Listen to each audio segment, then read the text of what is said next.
Good evening, good morning, good afternoon mga Lods.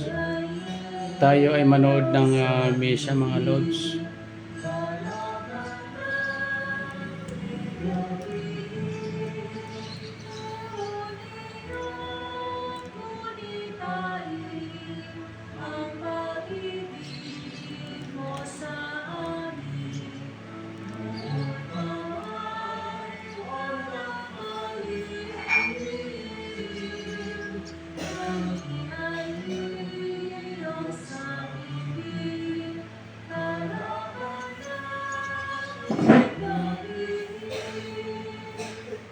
Sa ngala ng Ama, ng Anak at ng Espiritu Santo.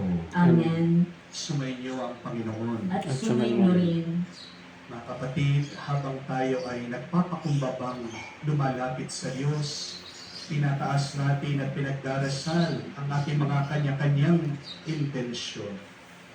Isipin din natin at ipagdasal ang ating mga kapatid na may sakit, ang mga nawawala, ang mga nalilito, ang mga nawawalan na ng pag-asa. Naway tayong lahat ay bigyan muli ng bagong lakas ng Diyos.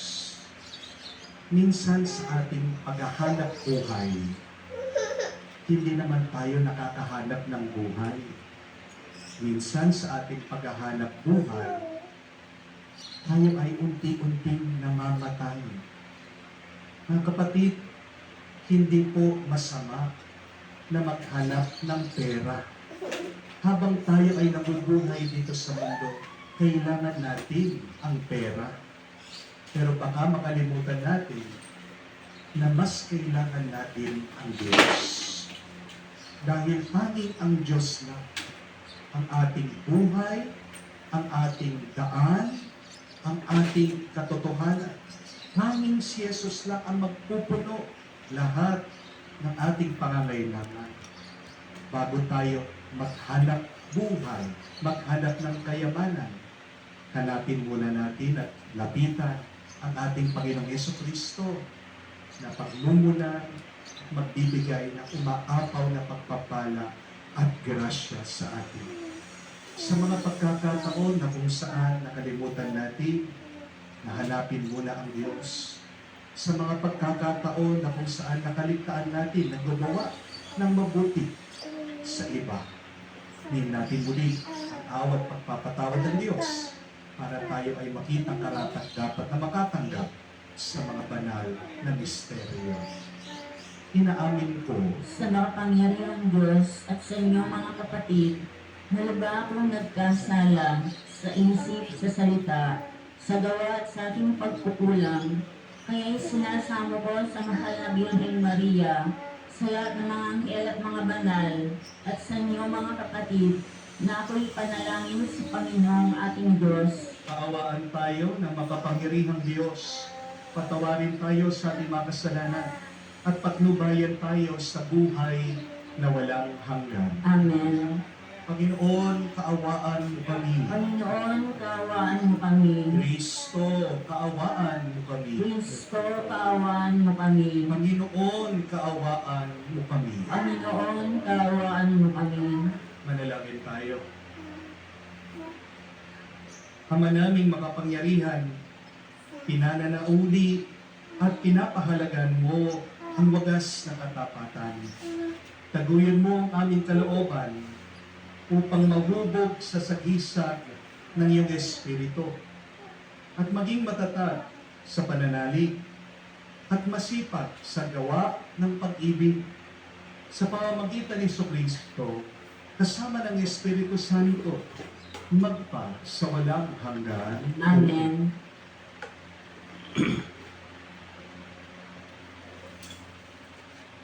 Pagbasa mula sa aklat ni Propeta Jeremias. Sinabi ng Panginoon, parurusahan ko ang sinumang tumatalikod sa akin at nagtitiwala sa kanyang kapwa. Sa lakas ng mga taong may hangganan ang buhay, ang katulad niya'y halamang tumubo sa ilang, sa lupang tigang, sa lupang maalat na walang ibang tumutubo. Walang mabuting mangyayari sa kanya. Ngunit Maligaya ang taong nananalig sa Panginoon. Magpapalain ang umaasa sa Kanya. Ang katulad niya'y halamang nakatanim sa tabi ng batisan. Ang mga ugat ay patungo sa tubig. Hindi ito manganganib kahit dumating pa ang tag-init. Sapagkat mamamalaging lutian ang mga dahon nito. Kahit di umulay, wala itong aalahalahanin. Patuloy pa rin itong mamumunga. Sino ang makakaunawa sa puso ng tao? Ito'y magdaraya at walang katulad. Wala ng lunas ang kanyang kabulukan.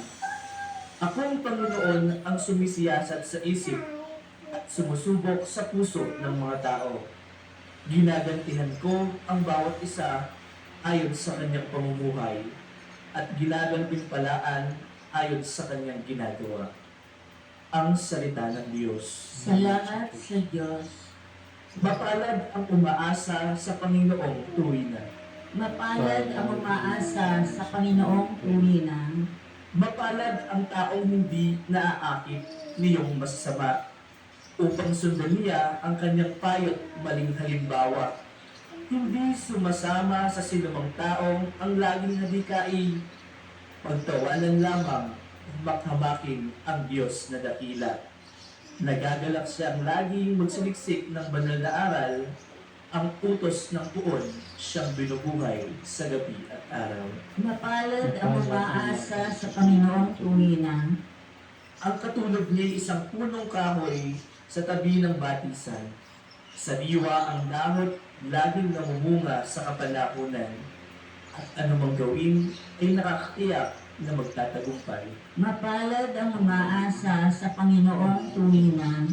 Ngunit iba-iba ang mga masamang tao. Ipa ang kawangis. Siya'y natatangay at naipapatpad kung ang ahangin ay humihip. Sa taong matuwid ay Panginoon ang siyang mag-iingat. Ngunit kailanman ang mga masama ay mapapahamak. Mapalad ang umaasa sa Panginoong tuwinan. Yes, down, sardines and corned beef. 3 times winner of International Award for Best Quality and Excellence in Skill and Design. 3 winner local awards for Best Choice.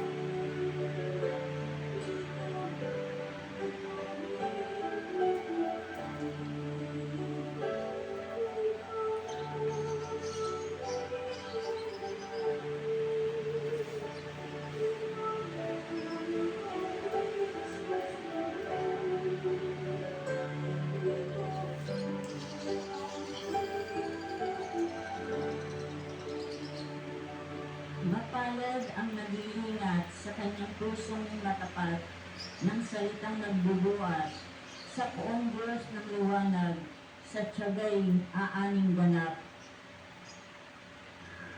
Sumainyo ang Panginoon. At sumainyo rin.